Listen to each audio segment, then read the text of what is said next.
전 세계를 수천 조 분의 수백 조 분의 가로 세로 높이로 잘라서 1cm나 0.1cm 또 0.3cm 자유롭게 좌표와 숫자 방식으로 표시할 수 있는데요. 그 위치를 표시할 수 있습니다. 그래서 이게 이걸 기반으로 해 전 세계 내비게이션, 전 세계 맵 지도 또는 그 나라 주소 지번에 상관없이 건물에 나름대로의 지번을 만들 수 있습니다.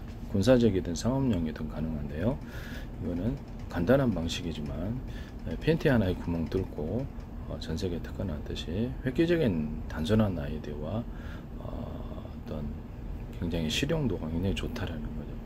건물 안에서도 가능하고요. 사람의 몸체 안에서도 가능하고요. 가로세로 좌표 숫자 방식으로 표시한다는 거죠. 그래서 그에 따라서 그 위치 표시를 하게 되고, 그에 따라서 의료 영상기 이렇게 수술할 때도 도움이 되겠죠. 어떤 행동을 한다는 거예요. 그래서 위치를 인식할 뿐만 아니라 어떤 행동을 하게 하는데 여기 필수적인 기술로 들어가게 되는 것입니다. 바닷속에서도 가능하고요. 바닷속에서도 이렇게 좌표 숫자 방식으로 해서 바닷속에 어떤 하나의 장치를 떨어뜨려 놨다. 그럼 이론적으로 전파가 왔다 갔다 한다 했을 때 제 방식에 서로 파형이 된 여러 개의 전파 묶음, 2개가 됐든 3개가 됐든 4개가 어떤 것을 썼는지 알 수 없고 통신 방법의 하나로 군에서도 쓸 수 있다고 했죠. 1시간마다 이렇게 전파의 모양을 틀리게 해서 통신하는데도 이런 기술이 가능하게 되는 거예요. 시간 단위로 해서 유급할 때는 또 다른 비밀 이렇게 전파로 바꾼다든지 여러 개의 전파를 송수신할 수 있는 구조를 가지게 됩니다. 바닷속에 서로 같은 프로그램을 탑재하고 있어서 송수신이 가능하다. 그러면 정확히 바닷속에 떨어지는 위치를 부표를 위에다 달지 않아도 거기다 떨어뜨려 놓고 온오프 방식으로 그 위치를 표시해서 알고 있어요. 온오프 방식으로 전파로 깨워서 그것이 이렇게 플랫폼, 움직일 수 있는 플랫폼을 갖고 있으면 그것을 어뢰다, 뭐 기뢰다, 뭐 이렇게 잠수용 잠수정이다 이렇게 해서 움직일 수 있거나 군의 무기로도 사용할 수 있습니다. 제가 대인지뢰나 대전차 지뢰 같은 데도 전파 방식으로 깨우고 온오프 안에서 폭발시킬 수도 있다, 타이머도 달 수 있다 이렇게 얘기를 했었어요. 박격포에도 그렇게 얘기했죠. 박격포나 슈레탄에도, 항공용 폭탄 이런 데서도 타이머를 달거나 K9 자주포, 또 어떤 K2 전차포 같은 데도 이런 데서도 타이머를 달아갖고 동시간대 폭발시키는 기술 구조를 말씀을 드렸습니다. 그래서 그렇게 위력이 크다고 슈리턴도 던져서 동시간대 타이머에 따라서 하거나 전파 방식으로 터뜨리는 슈리탄을 말씀을 드렸죠. 시한폭탄을 장치를 할 때 그러니까 특수부대나 일반 부대나 이렇게 보면은 이게 따로 특수 목적용 폭탄을 가져가야 되는데 그런 슈리탄이 있으면 타이머를 다루거나 전파로 터뜨릴 수 있는 그런 것이 있으면 그거를 할 수 있죠. 여기서 휴대용으로 갖고 남이 전파를 움직여서 터뜨리면 안 되니까 이게 전파 송수신이 불가능하게 하는 그런 잠금 장치도 필요합니다. 지금 만드시면 소개되겠습니다. 제가 만든 이 좌표와 숫자 방식은 단순한 수학 계산이기 때문에 복잡한 것이 필요가 없어요. 사람 몸체 안에서도 가능하고 반도체 안에서도 이 좌표와 숫자 방식으로 이렇게 정보를 이동, 그러니까 가령 자율주행 차량이다. 그러면 자율주행 차량이 도시의 지도를 제 방식의 좌표와 숫자 방식으로 해서 도로를 표시하거나, 이 도로의 이쪽은 사람이 걸어다니는 이렇게 보도기 때문에 넘어서는 안 된다. 가능한 지역과 가능하지 않은 지역을 설정해 줄 수 있고요. 이 도로를 탔다, 저 도로를 탔다, 사람이 하는 것처럼 심지어는 정밀 제어가 가능하다면 골목길도 가능해. 물론 분비니까 좀 곤란하긴 하지만 이렇게 도로를 이쪽 저쪽 옮겨 타면서 사람 교통이 이제 이렇게 막히면, 이렇게 막히거나 복잡하면 이 사람이 하듯이 또 빠른 최단 간의 거리를 계산해서 여기는 막히니까 시간을 계산해 가지고 경로를 변경하거나 목적지에 도착하는 방법은 도로가 여러 개 있다 그러면 방법은 여러 개죠. 그래서 도착만 하면 되는 겁니다. 최단 경로를 설정할 수 있고 그렇게 할 수 있습니다. 이때 이제 필요한 것이 좌표와 숫자 방식으로 도로를 인식하고 전체적인 내비게이션처럼 지도를 가지는 것입니다. 기존의 도시 지역에서의 설정하지 않아도 어디를 가든지 그 지형을 분석해서 군사용으로 사용할 지형을 분석해서 좌표와 수자 방식으로 이렇게 뭐 비탈길이나 뭐 이렇게 위험한 길, 포장된 길, 포장되지 않은 길 또는 뭐 산길 이런 것들을 구분해서 그에 따라 최적화된 경로로 최적화된 방식으로 움직일 수 있습니다. 그래서 이것은 좌표와 수자 방식으로 그렇게 행동을 제어할 수 있다는, 차량이 됐든 뭐가 됐든 제어할 수 있고요. 이 방식은 그 항공기에서도, 드론이나 항공기에서도 필수적으로 들어가고요. 그 다음에 바닷속에서도 가능할 뿐만 아니라 저기 지하에 어떤 상하수도관 이런데 YTN의 어떤 업체가 상수도 수리하는데 로봇을 투입해서 가로 세로 높이로 좌표와 수자 방식으로 표시하고 파손된 크기도 그렇게 하시더라고요. 이거 제 기술입니다. 제 페이스북에 국정원, 행정안전부, 노동부, 경찰청 이렇게 한국은행 뭐 국가의 기관이 굉장히 광고를 많이 내셨고요. 왜 그러셨는지는 모르겠는데 한 개인의 페이스북에 국가의 기관이 뭐 서울시, 인천시뿐만 아니라 지방자치단체도 광고를 많이 내셨어요. 카이스트에서도 제 기술이 많이 나와요. 그 다음에 마이크로소프트에서도 제 기술이 많이 나와요. 심지어는 제가 마이크로소프트 이름을 직접 거론하고 기술을 얘기했는데 그걸 쓰시더라고요. 삼성에서도 나오고 현대 기아차 이런 데서도 제 기술이 특정 기술, 구체적인 기술이니까 그대로 쓰시고 계십니다. 그래서 어떤 이유로 인해서 한 개인의 페이스북에 이렇게 많은 국가의 기관이 아직 광고하셨는지는 알 수 없는데 그 이후로 YTN에 제 기술이 가득히 도배되어 있습니다. 플라스틱 창문, 비상벨 시스템 서울시 이것도 그대로 하시고, 그다음에 좌표와 수자 방식도 하셨어요. 이렇게 기술을 이렇게 여러 번 말씀을 드렸는데 현대 기아차의 어떤 자동차 배터리의 격벽 시스템, 그래서 외부의 충격이나 환경으로부터 보호하고 냉난방, 자동차 배터리에 다 난방해주는 미친 사람이 어디 있습니까? 저는 겨울철에 출력이 떨어지는 이유를 추위 때문이라고 해서 열이 뺏기기 때문에 출력이 떨어지는 거고, 전해질 구조가 액상이다 보니까 얼어서 이게 리튬의 이동 속도가 늦어지는 거라고 말씀을 드렸죠. 따라서 배터리 안에 전해질 통로를 만들자. 전해질 그 통로 안에서 전해질이 존재하고 리튬이온은 그런 이동 속도도 빨라질 거다. 전고체 배터리를 대신할 수 있을 거라고 생각합니다. 이런 것도 말씀을 드렸는데, 그래서 이렇게 겨울에 이제 난방을 좀 해줘서 항상 일정한 온도와 환경을 격벽 시스템 안에 배터리를 둠으로써 배터리를 안정적으로 운영하는 기술입니다. 거기다가는 어떤 주요 배터리를 움직이거나 이렇게 자동차로 움직이는 어떤 운영 소프트웨어 담겨 있는 기판에 과전압이 생기지 않도록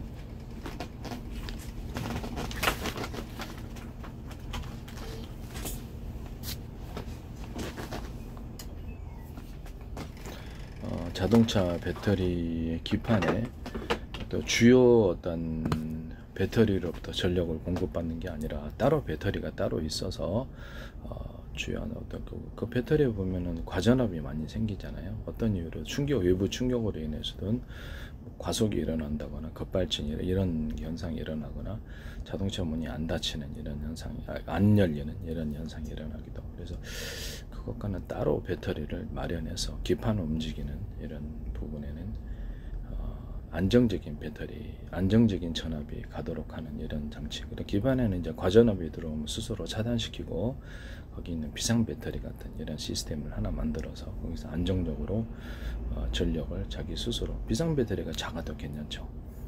그것을 공급받는 이런 기술에 대해서도 제가 말씀을 드렸었어요. 보일러 기판이라든지 아니면 이런 데서도 그 전기로 인해서 약간 전기가 누전이 된다 그러든지 미세 전류가 흘러서 기판이 이상 작동을 일으키는 경우가 있어요.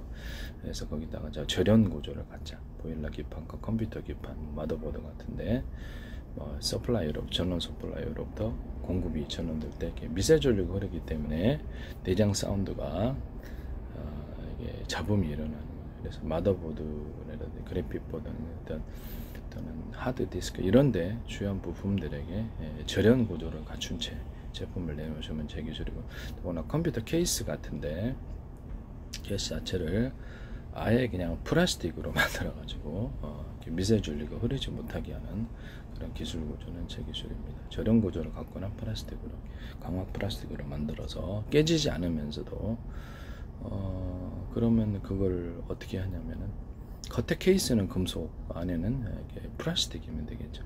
예, 그렇게 하면 거기다가 마더보드를 거기다 장착을 하는 데 있어 미세 전류가 흐르지 않을 것이라는 생각입니다. 기타 절연 구조를 갖추면 제 기술입니다. 자동차 기판에도 이렇게 절연 구조를 갖거나 전압을 과도한 전류가 흘렸을 때 통제하는 기술을 갖게 하시면 제 기술이 되겠습니다. 거기다 비상 배터리라는 개념을 둬서 기존의 구동 배터리로부터 같이 전원을 공급받는 게 아니라 이 배터리 자체에서 기판용 배터리가 따로 있어서 거기서 전압을 공급받고요. 만약 거기서도 무슨 문제가 생긴다면 아주 작은 비상 어떤 배터리를 놔서 거기서 전원을 끊어버리고 거기서 이제 공급을 받는 이런 것도 안전장치도 말씀을 드렸죠. 뭐 드론이다 그러면 드론이 이렇게 기판에 이렇게 과도한 전류가 흐르거나 어떤 주요 선상으로 인해서 가지고 있던 구동 배터리로부터 전력이 잘 들어오지 않을 때 비상 발전하는 것처럼 건물에서 여기서 비상 배터리를 통해서 주요 기판이라든지 아니면 움직이는 비행체가 움직이는 데 있어서 필요한 비상 배터리 개념을 말씀을 드렸었거든요. 구동 배터리가 만약에 석유 방식으로 움직이거나 뭐 전기 방식으로 움직이거나 이렇게 될 거 아닙니까? 그러면 석유 방식으로 움직이더라도 비상 그 기체가 그 피격을 당했다. 전쟁인데 연료 탱크가 파손돼서 그랬을 때 비상 연료 탱크가 따로 있는 개념이죠. 그러면 전기 방식은 비상 배터리가 따로 있고요. 그로 인해서 드론이다 비행기 비싼 기체를 이렇게 잃어버리지 않고 비상 착륙을 할 수 있는 그 정도 에너지를 준다는 거죠. 그래서 로봇에도 이제 이런 개념을 제가 둔다고 말씀을 드려요. 로봇, 이렇게 휴머노이드 로봇을 많이 만들잖아요. 그다음 로봇, 전쟁 로봇도 있고 그런데 주요한 동력원이 어떤 이유로 인해 파손됐을 때 비상 동력원이 움직여서 기판이라든지 움직이는 데 있어서 에너지를 공급하고요. 그에 따라서 비상 가동하여서 그 기체를 비싸잖아요. 잃어버리지 않고 할 수 있는 거. 드론 같은 거는 그냥 떨어져 내야 되는데 비상 배터리나 비상 연료통이 있으면은 자금에도 괜찮아요. 잠시라도 움직일 수 있잖아요. 그러면 보다 안정적인 착륙이 가능한, 생존이 가능한 거. 비싼 기체도 주요 이렇게 인근 공항이나 도로에 내리면 기체를 보호할 수 있지 않습니까? 비싼데 같은 기술을 사용하시면 제 기술입니다. 제가 좌표와 숫자 방식을 얘기를 하면서 여기까지 왔는데 제 기술을 일부러 많이 언급하기 위해서 이렇게 하는 거고요.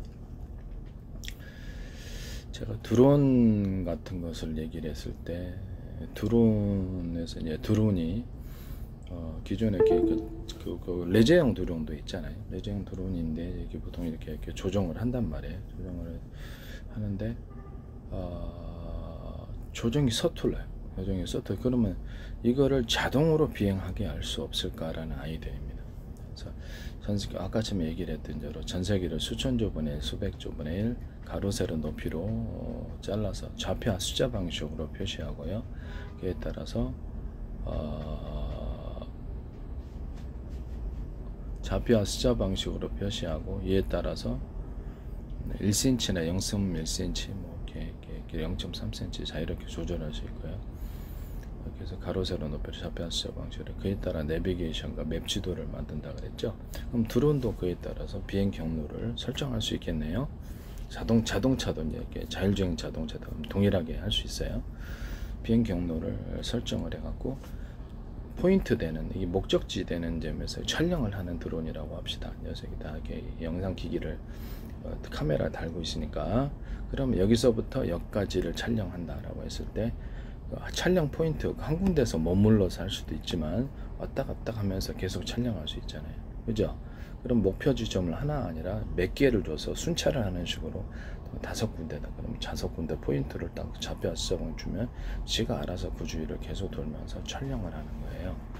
아니면 드론이 여러 대다 그랬으면은 여러 대가 안에서 동시에 촬영하거나, 또 특정 작은 구역을 계속 왔다 갔다 하면서 비행체가 이제 안정적으로 공중 비행이 안 돼, 그 자리 제자리 비행이 안 되는 드론이었을 때는 왔다 갔다 최소한의 범위에서 왔다 갔다 하면서 카메라가 여러 대 달려 있을 수 있잖아요, 드론에. 그럼 각각의 카메라가 위치별로 그것을 동시에 찍을 수 있습니다. 카메라를 5개 탑재할 수도 있잖아요, 10개 탑재할 수도 있고. 그럼 각각의 위치별로 그것을 찍는 장면을 찍어서 나중에 이제 편집을 하면 되니까요. 하나의 통화면으로 하든가 각각 이렇게 찍든가, 이렇게 하나의 드론 띄워가지고 여러 개를 동시에 촬영할 수 있는 거죠. 여러 군데의 이렇게 장면들을 그렇게 이제 드론 만드시면 제 기술이 되겠습니다. 드론을 내가 이렇게 스틱으로 일일이 조종하기보다 자동으로 비행하게끔 만들어 준다는 거죠. 어차피 스틱에서 이렇게 전파를 보내는 거잖아요. 전파를 보내 가지고 이렇게 명령을 하는. 그러면 미리 거기다가 목표 지점을 갖다 A, B, C, D, E 이렇게 5지점을 설정을 해갖고 미리 목표를 설정해 주면은 똑같잖아요, 스틱으로 움직이는 거, 그죠? 이렇게 해서 자동 비행을 한다는 거죠. 이와 같이 하시면, 이와 같이 드론을 만드시면 제 기술입니다. 이건 드론만이 아니라 뭐 이렇게 무인 전투 차량이다, 또는 제가 이렇게 RC카 방식의 전파로 움직이는 드론처럼 그런 RC카 방식의 폭탄 배달부 말씀을 드렸죠. 동굴 진지 안에 RC카에다 수위탄이나 기폭 장치, 이게 뭐 폭탄을 실어 가지고 전파 방식으로 터뜨리든가, 아니면 타이머 방식으로 부딪혀서 터뜨리는 여러 가지 방식이 있을 수 있을 텐데요. 그래서 그것을 이렇게 RC카 방식 폭탄 실어서 배달한다고 얘기를 했죠. 이것도 그러면 여기다 이렇게 드론에다가도 이렇게 미니 드론, 레저용 드론에다가 슈리탄 하나나 슈리탄 2개 실어서 떨어뜨려 줄 수도 있겠네요. 그렇게 만드셔도 제 기술이 되겠습니다. 그때 이제 좌표와 시야 방식으로 목표 지점을 설정을 해줘야 될 텐데요. 목표 지점을 이렇게 설정해주고, 또는 그 비행체 드론이다 그러면 한 군데 이렇게 떨어뜨리는 게 아니라 5군데를 떨어뜨려야 된다. 5개 폭탄, 수리탄 5개 주고, 이렇게 해서 A 지점, B 지점, C 지점, 이렇게 D 지점 이렇게 해서 번갈아 가면서 이렇게 돌아가면서 드론이 터뜨려 줄 수 있다면 항공기 못지 않죠. 그래서 이걸 싼 드론을 가지고 이런 수리탄의 폭발 위력만 크다면 공격을 여러 군데 할 수 있습니다. 이렇게 만드시면 제 기술입니다. RC카도 마찬가지, RC카 방식의 어떤 이런 것들도 발사 후에 망각하는 미사일 이렇게 미사일 아시죠? 그처럼 드론이 됐든 RC카 방식이 됐든 발사 후에 이게 목표지를 설정해서 지가 알아서 간다는 거죠.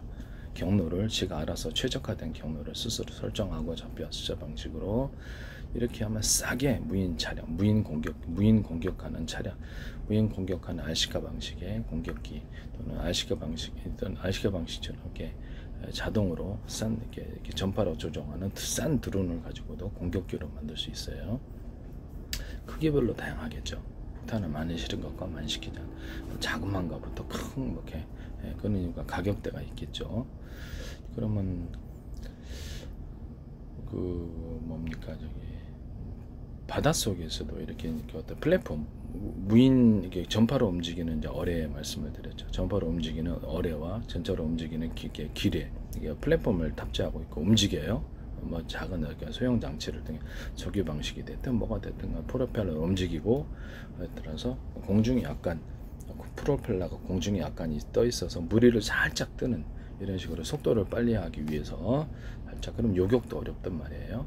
그래서 주요 배에 지나가는데 작은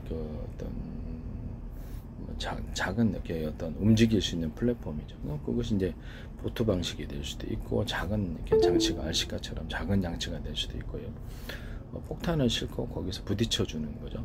부딪혀주는 그 자체가, 또는 거기서 어뢰 같은 걸 쏘거나, 크기별로 다양할 거예요. 이렇게 기뢰 같은 것도 부딪혀주는 방식이 되겠죠. 주요 해역에 이것을 숫자를 많이 설치를 하면 이것이 전파로 깨워가지고 목표 지점을 설정해주면 제가 알아서 하고요. 어떤 것은 카메라를 달아가지고 전파를 쏘지 않고 물체의 크기를 따라서 이렇게 거리를 판별하는 제 기술을 말씀을 드렸죠. 자동차 이렇게 자율주행 차량이라면 자동차가 멀리 있다가 가까이 오면 물체 크기가 틀려진다 말씀이죠. 사람도 그렇고요. 거기에 따라서 데이터 실험을 해가지고 이것을 물체 크기를 분별하고 거리를 판별하는 이런 기술을 쓰고요. 프로테이지를 이렇게 몇 %의 프로테이지를 갖고 있다 이걸 하고, 그에 따라서 이것도 거기에 목표 설정을 했다 그러면 가령 드론에다가도 이렇게 영상 기기를 카메라 뭐 전파 쏘고 이렇게 뭐 이렇게 다시 바꾸려면 이게 장치가 비쌀 수도 있고 복잡할 수도 있잖아요. 그 방식도 되긴 되는데, 거리가 멀었을 때는 보다 고출력이 필요하기 때문에 장치가 복잡해지거나 그랬을 때 드론에 탑재하기가 좀 그렇다 그럴 수 있지 않아요. 그러면 이거를 상대방의 위치를, 그러니까 물체 크기를 따라 위치의 거리를 판별하는 이 데이터 축적을 통해서 정확도를 높여야 되겠죠. 그러면 그 기술 드론에다 탑재해도 되고, 이게 바닷속에서 뭐 이렇게 수면을 살짝 스치는 어떤 고속정 같은 미니 고속정이다, 이만한 게 RC카 방식도 괜찮고, 그래서 그런 거 했을 때 사전에 목표를 좌표와 숫자 방식으로 인식을 해서 공격을 하는데, 걔가 움직일 때 영상으로 계속 추적을 하면서 걔를 쫓아간다는 거죠. 연료가 닿을 때까지. 그런 방식을 하시면 굉장히 싸게 무기를 만들 수 있다라는 거죠. 드론도 그렇고요. KGGB에다가 이렇게 키트 달아서 움직이는 그것조차도 영상을 이렇게 거리별 전파를 쏘고 다시 이렇게 하려고 그러면 썸프 쏘고 다시 이렇게 수신해 갖고 인식하고 거리를, 이 방식도 괜찮지만 그냥 카메라랑 하나 다 딱 달아 놓으면 거기서 거리를 자동 판별하는 거예요. 그 크기를 따라서 그렇게 해서 하고, 자율주행 차량이다 그러면 상대방의 자동차의 움직임을 크기를 따라서 이렇게 거리를 판별한다는 거죠. 이해가 가십니까? 네. 그리고 자율주행 차량에서 제가 레이저파를 쏘든가 아니면 적외선 파를 같이 쏘는 거, 두 가지를 같이 쏘는 구조에 대해서 말씀을 드렸는데, 하나는 차량 금속체를 인식을 하고, 하나는 사람을 인식해서 인身사고를 막는 거예요. 이것이 저는 군사용으로도 적용될 수 있는데요. 군사용으로도 이것을 인식을 해서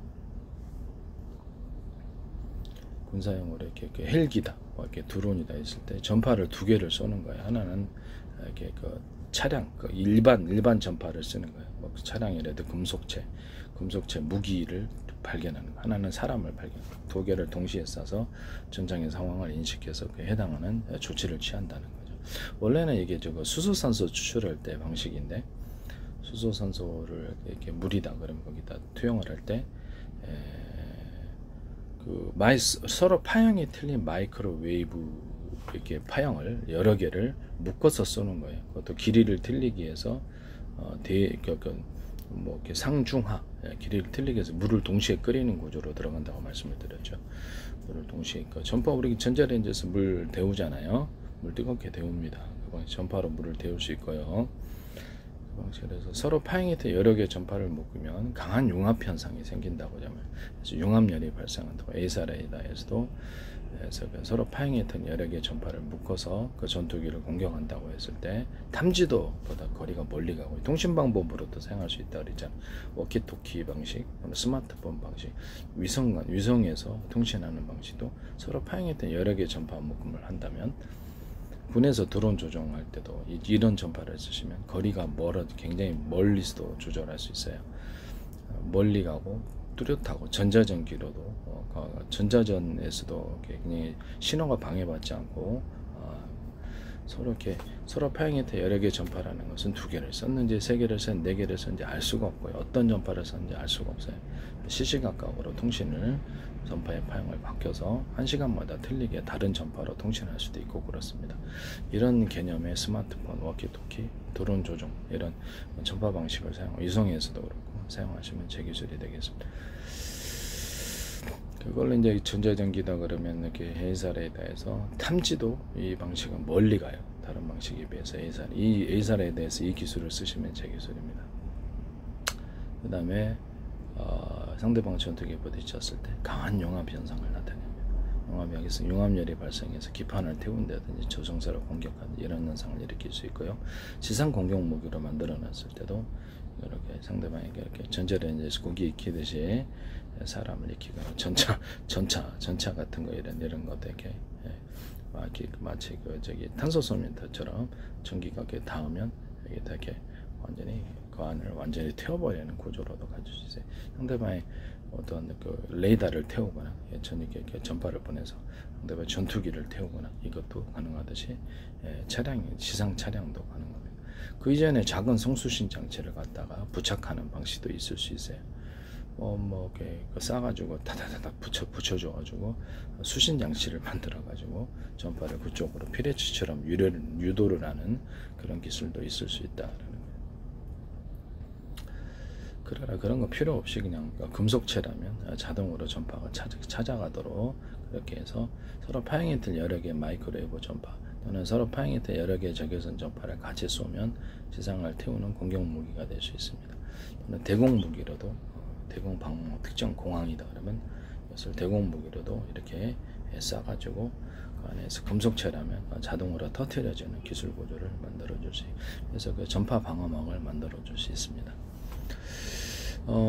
수소 산소 수출할 때는 서로 파형이 되는 서로 마이크로웨이브 전파 플러스 서로 파형이 된 여러 개의 적외선 전파를 같이 쏘고 이 두 가지를 같이 융합했을 때 융합열이 굉장히 발생을 합니다. 그래서 물을 굉장히 고온으로 상중하로 끓이는 거죠. 전파의 길이를 틀리게 해서 또는 회전 방식으로 전자는 열선 그릇이 돌아가지만 이거는 전파가 돌아갑니다. 수십 줄기나 수백 줄기 들어서 안을 쏴주면 회오리 바람처럼 이렇게 일어나서 수소산소 추출이 용이합니다.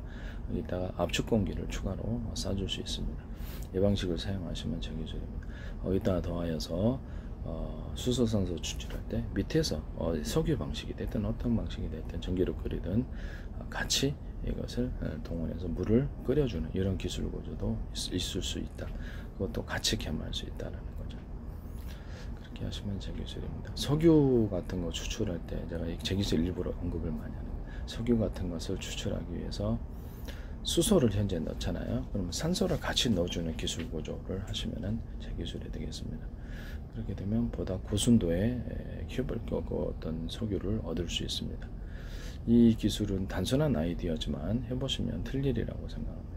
여기다 더해서 수소산소의 발화 가능성을 억제를 하기 위해서 이산화탄소를 같이 주입시키는 말도 안 되죠. 수소산소 이산화탄소를 같이 집어넣는 이런 기술 구조를 통해서도 그것을 억제하고 발화를 억제하거나 이런 현상이 가능하면서 이산화탄소가 이렇게 뜨거운 공기 속에 열기 속에서 위로 이렇게 상승을 하게 되잖아요. 그 과정에서 여기서 고순도의 어떤 휘발유 같은 거 고순도의 석유를 정제하는 정제 기술로 사용될 수 있습니다. 그 안에 압축 공기를 집어넣어 줄 수 있고요. 그렇게 해서 하시면 이제 제 기술 구조가 되겠습니다. 그래서 이산화탄소만을 단순히 넣어가지고 정제하는 이런 수소산소 조금 넣어서 이산화탄소 같이 넣는 이런 기술 구조 또는 이산화탄소만을 넣어서 움직이는 이렇게 정석유를 정제하는 오일샌드 같은 이런 기술 구조도 있을 수 있다라는 것을 말씀을 드립니다. 압축 공기를 같이 넣어줄 수 있고요. 고온 고압 속에서 추출하기 위한 그 기술 구조죠. 그 기술을 쓰시면 저 기술이 되겠습니다. 그 다음에 좌표와 숫자 방식에서 제가 일부러 제 기술을 언급하기 위해서 많이 언급하기 위해서 몇 가지로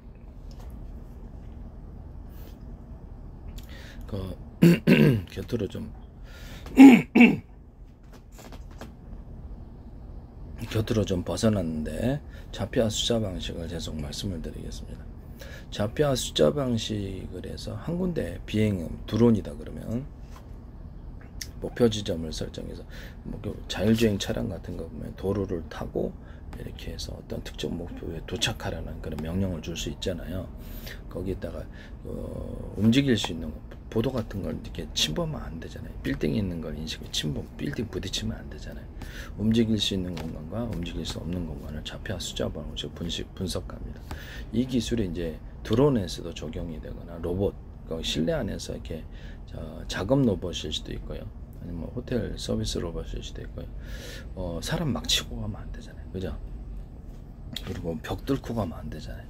그렇죠. 움직일 수 있는 공간과 움직일 수 없는 공간을 좌표와 숫자 방식으로 가르쳐 주시면 그걸로 이제 움직이시면 위치를 그것도 일종의 위치 제어 기술인데 그것도 하시면 이제 제 기술 구조가 되겠습니다.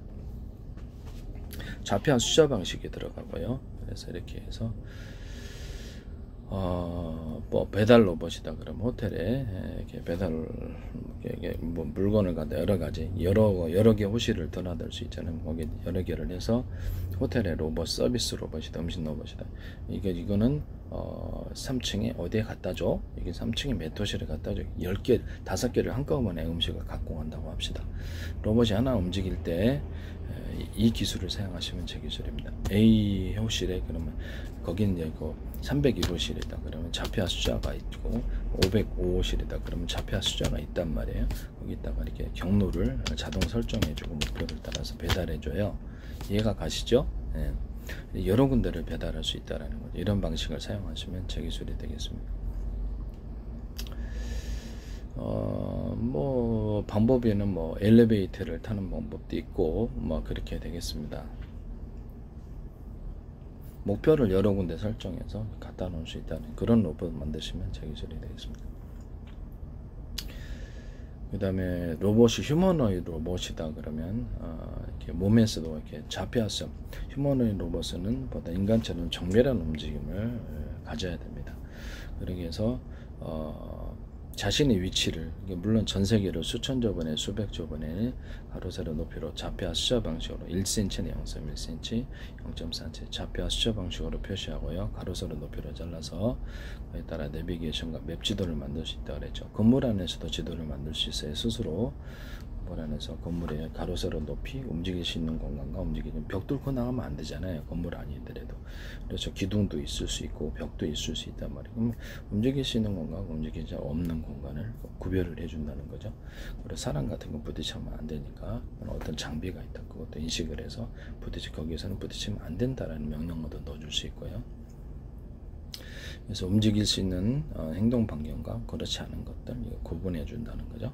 좌표 숫자 방식으로 경로 설정이 되는 거죠. 일종의.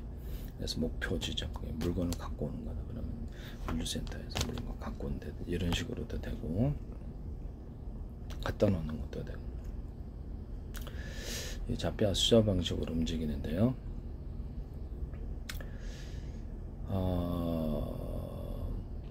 사람 이렇게 휴머노이드 로봇이다 그러면 여기서 가로 세로 높이로 좌표와 숫자 방식으로 자기 자신의 몸을 인식하고 외부 환경을 인식합니다. 건물 안에 자동으로 아까 좌표와 숫자 방식으로 스스로 지도를 만들 수 있어요. 스스로 지도를 가로 세로 높이로 해서 좌표와 숫자 방식으로 그 건물의 이제 구조와 위치 이런 것들을 파악해서 벽 같은 데는 뚫고 나가면 안 되고 기둥도 부딪히면 안 되고 스스로 좌표와 숫자 방식으로 지도를 만드는 이런 로봇을 이런 기술 구조를 가지시면 제 기술입니다. 차량이나 드론에서도 이 기술 구조를 가질 수 있겠죠. 뭐 차량도 특정 어떤 곳에 들어가는데 자동으로 전파를 쏴서 가로 세로 높이로 좌표와 숫자 방식의 지도를 건물 안의 지도를 스스로 만들 수 있어요. 자동차, 로봇 이런 것들이 그렇게 만드시면 제 기술이 되겠습니다. 그에 따라 스스로 만들어서 자신의 행동 반경을 인식하고 최적화된 경로를 설정할 수 있습니다. 그것은 이렇게 반복된 데이터 학습을 통해 스스로 해야 되겠죠. 같은 방식을 사용하시면 제 기술입니다. 스스로 지도를 만드는 로봇, 스스로 지도를 만드는 비행체, 스스로 지도를 만드는 차량 이런 거 만드시면 제 기술입니다. 스스로 지도를 만드는 무인 잠수정 이렇게 바닷속에서도 가능하다는 거죠. 로봇 같은 것도 가능하겠죠.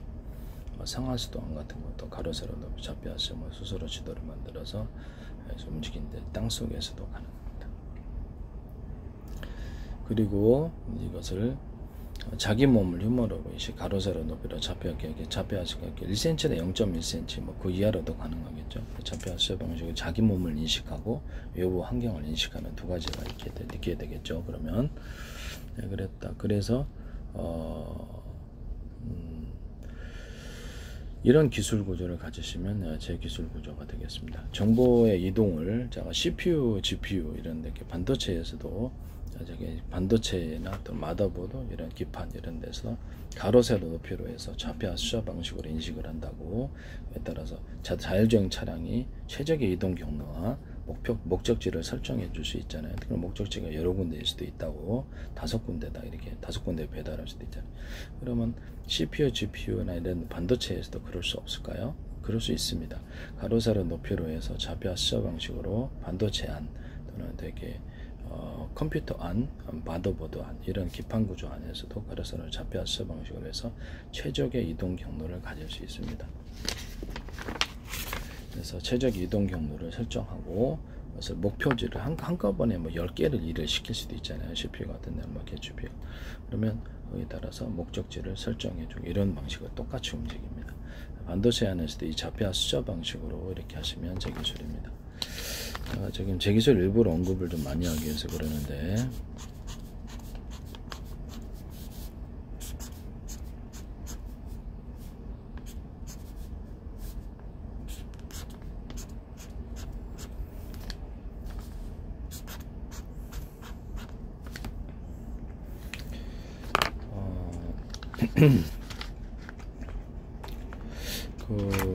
제가 예전에 배터리를 어떤 충전할 때 콘센트 방식으로 충전한다고 했죠. 자동차 배터리가 여러 개였을 경우 최대한 여러 개로 제가 현재 있는 배터리 자동차 배터리에다 그럼 10개 정도나 8개로 분할해서 물적 분할을 통해서 각각 충전한다고 얘기했죠. 그 방식을 따르면 되게 빠르다고 얘기를 했어요. 그래서 뭐 이런 종류의 배터리 2차 전지라고 합시다. 이건 LG 2차 전지는 아닌데 이게 전지니까 2차 전지를 1000개, 10,000개도 또는 각각 전선을 달아가지고 각각 충전한다면 되게 빠르겠죠. 속도가. 또 전기를 이제 방전해서 출력해서 뽑아낼 때도 배터리 100개에서 뽑아내 5개, 10개, 100개 이렇게 뽑아내서 출력의 정도 이게 전기를 통제할 수 있어요. 또는 이 안에도 20개 연합셀로 구성되어 있다고 하면 20개 작은 배터리 구성되어 있다면 여기도 전선을 하나하나 달아가지고 그래서 언어포 방식으로 몇 개에서 갖다 쓸지 5개에서 갖다 쓸지 10개를 이렇게 되면 전기양을 굉장히 정밀하게 통제하는 게 가능하겠죠. 로봇 안에서 이 기술이 필요합니다. 로봇 안에서도 로봇에 이렇게 많은 배터리가 있다 그러면 충전해야 될 거 아니에요. 물론 석유 방식으로 하는 것들도 있을 수 있고 로봇이 이렇게 전기 방식으로 움직일 수 있는 것도 있는데 배터리라고 합시다. 배터리를 있으면 배터리가 크고 작은 배터리를 같이 달아 놓는 거예요. 이 휴머노이드 로봇에는 동일한 어떤 배터리만 가는 게 아니라 크고 작은 배터리가 있어서 목적별로 그 힘을 그쪽에서 여러 개가 합해서 팀별로 뭐 큰 배터리, 작은 배터리 몇 개 해갖고 힘을 갖다가 그쪽에다 공급해주는 이런 방식을 선택을 하고요. 참고로 이제 A사 레이더에서도 제가 레이더 도면 면적이 제한이 되어 있어서 대중소로 크기를 틀리기 위해서 레이더 소자를 들어가는 기술을 말씀을 드렸는데요. TV 어떤 화면 소자에서도 그렇게 화소수 거기서도 들어가고요. 그다음에 CPU나 GPU 이렇게 반도체 안에 트랜지스터나 또는 카패시터 크기도 대중소로 들어갈 수 있다고 말씀드립니다. 그래서 최대한 집적하는 기술을 쓰시면 제 기술입니다. 레이더 소자의 크기를 따라서 서로 연합해서 팀별로 큰 레이더 소자, 작은 레이더 소자 몇 개 결합해서 이렇게 팀별로 쏜다는 거죠. 전파를 이와 같이 쏘시면 제 기술이 되겠습니다. 서로 파형이 된 여러 개의 전파 묶음을 쏘고 어떤 걸 썼는지 알 수 없죠. 이 방식은 보다 멀리 이렇게 탐지할 수 있고 통신 구조로도 가능하고 위성 통신 같은 게 멀리 가고 레이저 파다, 레이저 서로 파형했던 여러 개의 레이저를 묶어서 쏘는 기술을 쓰고요. 위성 통신 같은 거는 이 방식은 굉장히 멀리 가고 지상 안에서도 레이저파를 통해서도 보다 멀리 선명하게 보낼 수 있습니다. 위성 통신에서도 이 기술을 쓰시면 제 기술입니다. 어떤 걸 전파를 썼는지 알 수가 없어서 비밀 통신도 되고요. 수시로 바꿀 수도 있습니다. 전파 파형을 송수신 장치를 그 전파의 파형만이 아니라 여러 개의 전파의 파형을 송수신하는 구조를 가지면 되겠죠. AM, FM 라디오는 전파의 파형이 틀리지만 다 송수신 이렇게 수신이 가능합니다. 그러면 송신 수신을 AM, FM 라디오처럼 여러 개 서로 파형이 된 여러 개의 전파를 송신하고 수신하는 구조를 가지셔가지고 통신하시면 제 기술이 되겠습니다. 컴퓨터나 위성통신, 뭐 스마트폰 이런 데서도 스마트폰이다 그러면 KT 전파를 받거나 SKT 전파를 서로 이동통신 회사의 다른 전파를 인식해서 자유전류로 통신할 수 있습니다. 이 기술을 쓰시면 제 기술입니다. 서로 파형이 든 여러 개의 전파를 송수신하는 구조는 각각을 정보통신 도로로 사용하거나 이렇게 할 수 있고요. 서로 같은 전파다 그러면 같은 전파를 스마트폰 호출 번호만 틀리게 해서 컴퓨터 안에 넣어준 거예요. 그러면 KT 거 10개 넣어주고 SKT 거 10개 넣어준다고 합시다. 스마트폰에. 컴퓨터 안에는 총 20개가 들어가 있겠죠. 100개도 할 수 있어요. 이렇게 해서 각각 그것을 통신 구조로 사용할 수 있습니다. 어떤 사무실 방 안에 있는데 KT 거 10개 있고 SKT 거 10개 있다. 같은 회사 거라서 안 됩니까? 호출 번호는 틀리다 되죠.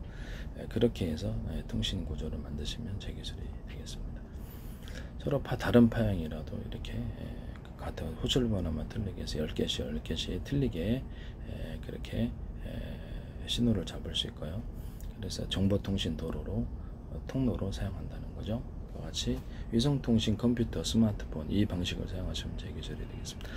부산대 광메카트로닉스의 교수 김창석 교수팀이 YTN에서 이걸 쓰시던데 제 기술입니다. 서로 파형했던 여러 개의 레이저파를 쓰고 수신을 하시더라고요.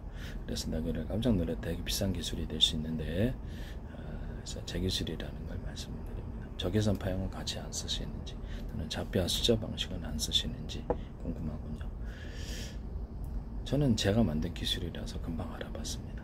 서로 파형했던 여러 개의 전파를 동시에 수신하는 구조를 또는 송신하는 구조를 가지면 위성통신, 컴퓨터통신, 무선통신 장점이 많아요. 그렇게 만드시면 제 기술이 되겠습니다.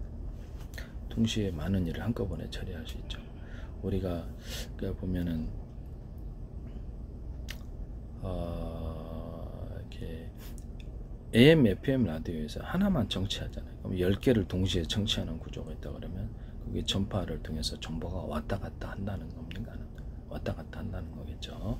그래서 그러면 보다 많은 일이 가능합니까? 많은 일이 가능합니다. 이렇게 해서 통신 방법을 사용하시면 제 기술이 되겠습니다. 많은 통신 회선을 만든다는 거죠. 사무실 방 안에 유선전화 딱 이렇게 사원이 100명인데 전화가 한 대밖에 없어요. 옛날에 그러던 시절이 있었죠. 유선전화 한 대만 있는데 무선전화 한 대. 일이 얼마나 느리겠습니까? 그러나 유선전화를 100대를 돌리고 무선전화를 100대를 스마트폰을 100대를 돌리면 굉장히 많은 일이 빨리 처리되겠죠. 이렇게 회선, 통신 회선을 늘리는 기술을 사용할 수 있는데요. 여기서 보시면은 이 CPU나 GPU 설계할 때도 이 방식이 들어갑니다. CPU 방식이 들어가는데 하나의 동영상이다 그러면 동영상을 100개로 잘랐다고 합시다. 그러면 하나의 통신 도로를 타고 하나의 그 창고에 가서 짐을 부려낸다면 그렇죠. 오래 걸리겠죠. 발열도 심하고 정보 속도가 처리 속도가 늦죠. 그러면 동영상 100개를 동영상 하나를 파일을 100개로 잘랐다고 합시다. 그럼 100개의 통신도로 타고 50개도 괜찮아요. 20개도 되고 통신도로를 타고 100개의 창고에 짐을 불어넣는다고 합시다. 그러면 정보 처리 속도가 엄청 빨라지겠죠. 그렇죠? 그 동영상 하나하나 나중에 재조립하기 위해서 1년 번호를 집어넣을 수 있고요. 그래야지 조립을 하죠. 또는 소비자 환경을 따라서 암호 설정도 가능합니다. 또는 한 군데 데이터 센터다 그러면 데이터 센터에서 한 군데에만 저장하는 게 여러 개의 컴퓨터 분산해서 저장하거나 또는 외부에 있는 컴퓨터하고 언어풀을 가지면서 그것을 저장하는 이런 비밀 저장도 가능해요. 이와 같은 방식을 사용하시면 기술이 되겠습니다. 이때 이제 필요한 것은 정보통신 도로가 100개 있다고 합시다. 그러면 CPU나 GPU 반도체에서 통신칩에서 설계를 할 때 정보통신 도로를 이렇게 자율주행 차량이 어떤 도로를 타고 어떤 목적지를 가고 설정해 줄 수 있듯이 이렇게 각 해당되는 일감들에 대해서 동영상 파일을 어떤 정보 도로를 타라 어떤 데 도착해라 이런 명령을 줄 수 있을까요? 네, 그렇게 하시면 제 기술이 되겠습니다. 그때 이제 필요한 것이 이런 식으로 이렇게 CPU에서 명령을 내렸다 그러면 정보가 쪼개지고 분할하는 도로를 많이 만들어야 되겠죠. 통신 도로를 그 밑에 서브 방식으로 이렇게 줄기천 가지치듯이 수많은 정보통신 도로를 만드는 기술이 들어가는데요. 이 기술을 쓰시면 제 기술입니다. 이거는 동시에 정보통신으로도 사용할 수 있지만 전기를 충방전하는 기술로도 사용할 수 있는데요. 이런 배터리가 10,000개 있다고 합시다. 그러면 수많은 가지치기 한 군데에서 전기에서 충전을 했을 때 콘센트 방식으로 전기를 나눈다 그랬죠. 콘센트 방식으로 전기를 나눠서 이게 쪼개서 수없이 전기가 충전되고 하나하나의 전선을 다 이게 10,000개짜리인데 다 전선이 달려 있어요. 그러면 동시에 충전이 되는 구조를 가지게 2차 전지라고 했을 때 이거를 동시에 충전 구조를 가지거나 방전할 때도 이거 하나하나의 전선이 달려있어요. 이게 2차 전지라고 했을 때 이것을 방전할 때도 몇 개를 쓸지를 언어푸식으로 해가지고 5개 쓸지 10개 쓸지 100개 쓸지를 마음대로 결정해 전기양을 통제하는 기술이 들어간다는 거죠. 이게 이제 이게 휴머노이드 로봇 안에도 들어갑니다. 그래서 전기를 이렇게 수많은 크고 작은 배터리 연합을 통해서 전기를 필요할 때 어느 시점에 이렇게 매 시간마다 목적마다 이게 틀리게 전기가 배분하는 방식이 들어가는데요. 이 방식이 위치 제어하고도 관련이 되어 있기 때문입니다. 제가 일부러 제 기술을 많이 언급하기 위해서 이렇게 하는 거예요. 제가 이런 2차 전지 10,000개나 1,000개 또는 100개 가정용으로 해가지고 또 이걸 전선을 각각 다 연결해서 언어폰 구조를 가지고 그에 따라서 전기 필요에 따라서 충방전이 빠르다고 얘기했죠. 이 방식 가정용 배터리 만들거나 휴대용 배터리 만들 수 있다 그랬죠. 그래서 이거를 2차 전지라고 합시다. 2차 전기 10,000개에다 각각 전선을 연결을 시킵니다. 그래서 연결을 시켜서 좀 전에 말한 이 방식으로 가지치기 방식으로 전선을 다 연결해서 동시 충전 구조를 가집니다. 동시 방전 구조도 가질 수 있고 언어프 방식으로 몇 개에서 쓸지도 결정할 수 있습니다. 싼 2차 전지로도 가정용 배터리 이렇게 인버터 발전기 돌려야 되잖아요. 원래는 비상 발전기를. 근데 그냥 그 가정용 배터리 하루에 며칠 동안 쓸 수 있는 게 있으면 그걸 컴퓨터에 꽂아 놓거나 냉장고에 꽂아 놓거나 주요 두꺼비집 주요 전선에 꽂아 놓는다면 전기가 수리할 때까지는 버틸 수 있겠죠. 이런 가정용 배터리 현대, 기아차나 삼성이나 LG나 만들지 마세요. 제 기술을 하도 갖다 쓰신 분들이 있어서 그래서 걱정돼서 하는 얘기입니다. 현대, 기아차가 꼭 그걸 할 것 같거든. 갑자기 광고에서 그게 배터리 좀 나오는데 이거는 MLCC 기술에도 들어가. 이 기술은요. 이게 이제 크고 작은 배터리. 제 배터리가 큰 거 있고 작은 거 있고 이런 것도 섞어서 만들 수도 있고요. 또는 비싼 배터리, 비싸지 않은 싼 배터리 이것도 섞어서 리튬 배터리는 좀 비싸니까 몇 개만 섞어주고 이렇게 이것들을 섞어서 만들 수도 있어요. 그와 같은 기술 구조를 만드시면 제 기술이 되겠습니다. 로봇의 몸체 안에서 충방전을 할 때 되게 빠르게 충방전을 하겠죠. 빠르게 충방전을 하게 되고요. 그래서 그 로봇의 몸체 안에서도 제가 이렇게 어떤 로봇이나 차량이다, 뭐 드론이다 그러면 전파로 충전하는 방식이 있잖아요. 전파를 보내갖고 충전하는 방식을 거기 우리가 AM, FM 라디오 청취를 이렇게 전파를 송수신할 수 있잖아요. 수신할 수 있잖아요. 그러면 그것이 출력이 강하면 충전이 되는 거거든요. 충전이 되는 거기 때문에 이 방식을 쓰실 때 충전 구조를 제가 로봇의 충전 구조를 우리는 상식적으로 생각하기는 한 군데만 플러그 딱 꼽아갖고 로봇을 충전한다 이렇게 생각할 수 있잖아요. 또는 무선 충전이라고 했을 때 무선 충전은 한 군데만 되는 거야. 아닙니다. 5군데 충전이 있을 수 있습니다. 자동차다 그러면 한 군데만 딱 주입해갖고 자동차에 충전이 아닙니다. 자동차에도 5군데 충전할 수 있어요. 드론에도 5군데. 이게 여러 개의 충전 구조를 가지면 빠르겠죠. 그래서 그와 같은 충전 기술을 쓰시면 제 기술이 되겠다라는 것을 그러면 배터리가 안에 있을 때 충전 구조를 5개 놓거나 10개 놓거나 늘린다면 되게 유선 충전이 되든 무선 충전이 되든 빠르게 충전이 된다는 제 기술을 쓰시면 제 기술이 되겠습니다. 제가 지금 휴대폰 배터리가 다 닳아서 다음 동영상에서 얘기를 해야 될 것 같은데요. 배터리가 넉넉하지 않은 상태에 했더니 로봇의 몸체 안에서 우리가 이게 보면은 이거 하나 움직이는데 영차하지 않잖아요. 그래서 이거 하나 움직이는 데는 무게를 측정해서 이만큼의 왼손으로 옮겼을 때는 왼손으로 시시각각으로 오른손 왼손 오른손 이렇게 시시각각이잖아요. 여기다 틀리게 전기적인 힘을 줍니다. 데이터 학습을 통해서 자동 이게 경로가 이렇게 사전 경로가 설정이 되듯이 이렇게 이런 힘을 주는 경로가 방법이 설정이 될 수 있습니다. 이 기술을 반드시 쓰셔야 되는데요. 쓰시면 제 기술입니다. 오른쪽에는 무거운 물건, 왼쪽에는 가벼운 물건입니다. 두 가지 물건이나 두 가지를 같이 처리하거나 했을 때 문어 로봇이다 그러면 다리가 여러 개잖아요. 그래서 각각 틀리게 힘을 줄 수 있습니다. 따라 각각 틀린 자세 제어가 필요하겠죠.